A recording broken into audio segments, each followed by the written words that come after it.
In the early 1990s, in a quiet English village, 4 people began meeting in a cellar beneath an ordinary house. No crowds, no cameras, no announcements, just a table for chairs, and the decision to sit in the dark and see if anything answered back. Not faith, not belief, just patience and time. They did not call it a seance. They avoided the word entirely. What they were attempting, they said, was communication under observation.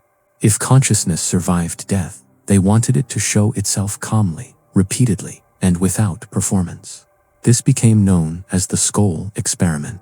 It ran not for weeks, but for years. Observers were invited. Skeptics were encouraged. Engineers, researchers, and scientists sat quietly in the room, sometimes for hours, waiting for something that might never happen. The cellar itself was unremarkable. Low ceiling, stone walls, no hidden rooms, no theatrical props. That simplicity mattered.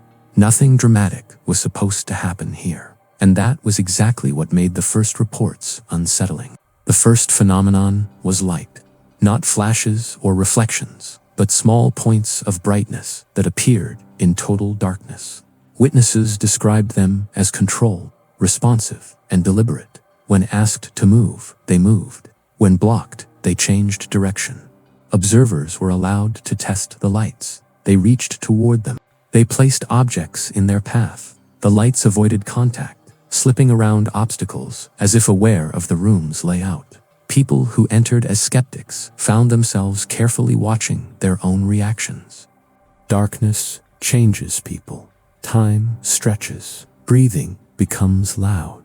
Sitting still becomes difficult.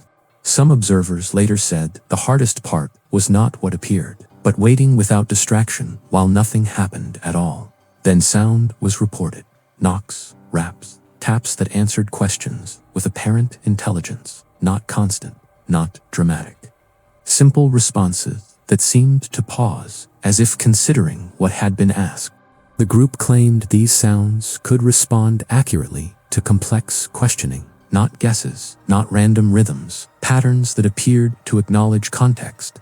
Observers noted the discomfort of realizing they were waiting for replies in the dark. As months turned into years, the group insisted on restraint. No pushing, no provocation, no attempts to force phenomena. They believed whatever was communicating responded best to calm and consistency, not pressure. One of the most controversial claims involved written messages.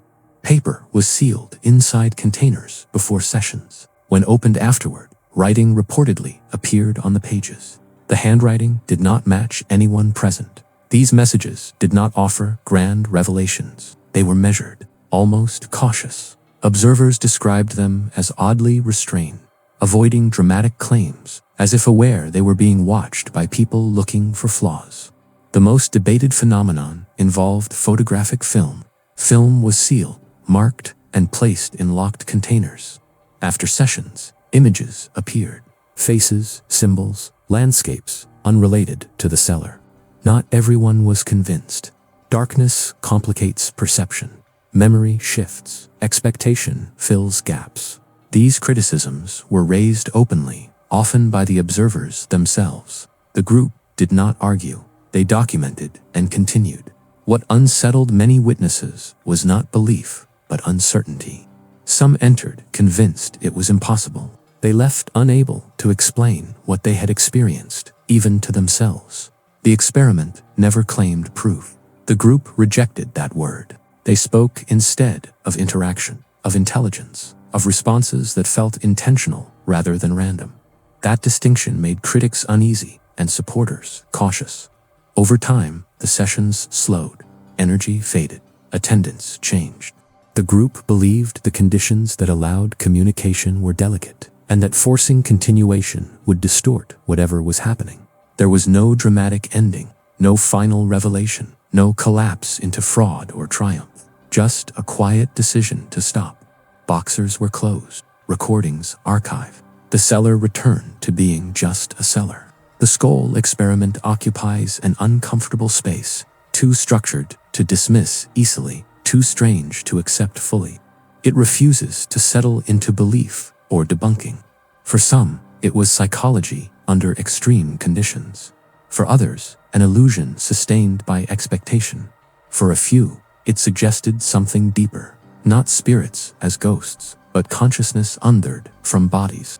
Modern culture prefers answers. This experiment offered none, only years of observation and the quiet admission that something happened which did not resolve neatly. What matters is not whether you believe it.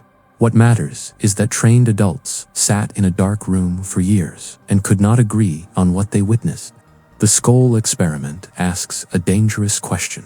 Not, is there life after death, but what if consciousness is larger than biology, and we have simply not learned how to listen properly yet?